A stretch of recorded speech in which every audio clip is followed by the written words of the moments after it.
वो जीवित रहती हैं और एक नए पारिस्थितिक तंत्र का निर्माण होता है। फिर उस पारिस्थितिक तंत्र के साथ में हम आगे बढ़ते हैं तो इन छोटी छोटी मछलियों को पकड़कर कौन खाते हैं? अन्य जीव जंतु और इंसान। कौन खाते हैं? अन्य जीव जंतु और इंसान। अब अन्य जीव जंतु में कौन कौन से जीव मछली खाते हैं?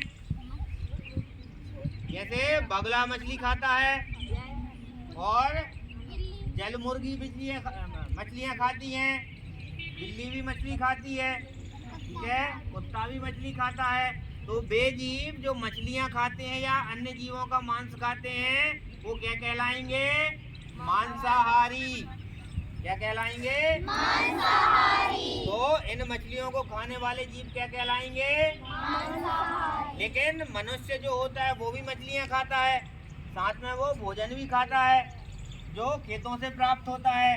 तो ऐसे जीव जो मांस के साथ साथ अनाज भी खाते हैं तो ऐसे जीवों को बोलेंगे सर्वाहारी। क्या बोलेंगे? सर्वाहारी। मतलब ये मांस भी खाते हैं और अनाज भी खाते हैं। ठीक है, आया समझ में? लेकिन कुछ जीव ऐसे होते हैं जो केवल और केवल अनाज ही खाते हैं, जैसे गाय, या हरे पेड़ पौधे खाते हैं जैसे बकरी। ठीक है, तो ऐसे जीव जो केवल हरे पेड़ पौधों को खाते हैं वो क्या कहलाएंगे? शाकाहारी। क्या कहलाएंगे? शाकाहारी। तो आज हमने देखा तालाब के बारे में, ठीक है, तालाब में रहने वाले जलीय जंतुओं के बारे में, साथ में शाकाहारी, मांसाहारी और सर्वाहारी के बारे में। अब हम देखते हैं इसमें कुछ तालाब में विशेष प्रकार के पौधे भी पाए जाते हैं जो केवल अधिक पानी में ही जिंदा रहते हैं। जैसे पानी में रहेंगे वो ज्यादा पानी में या अधिक पानी में जिंदा रहते हैं। तो ऐसे पौधे जो पानी की अधिकता या हमेशा पानी में ही जीवित रहते हैं, ऐसे पौधों को हम जलीय पौधे कहेंगे। क्या बोलेंगे? जलीय पौधे। जैसे यदि हम जलीय पौधे के बारे में बात करें तो कमल का पौधा देखा होगा तुमने।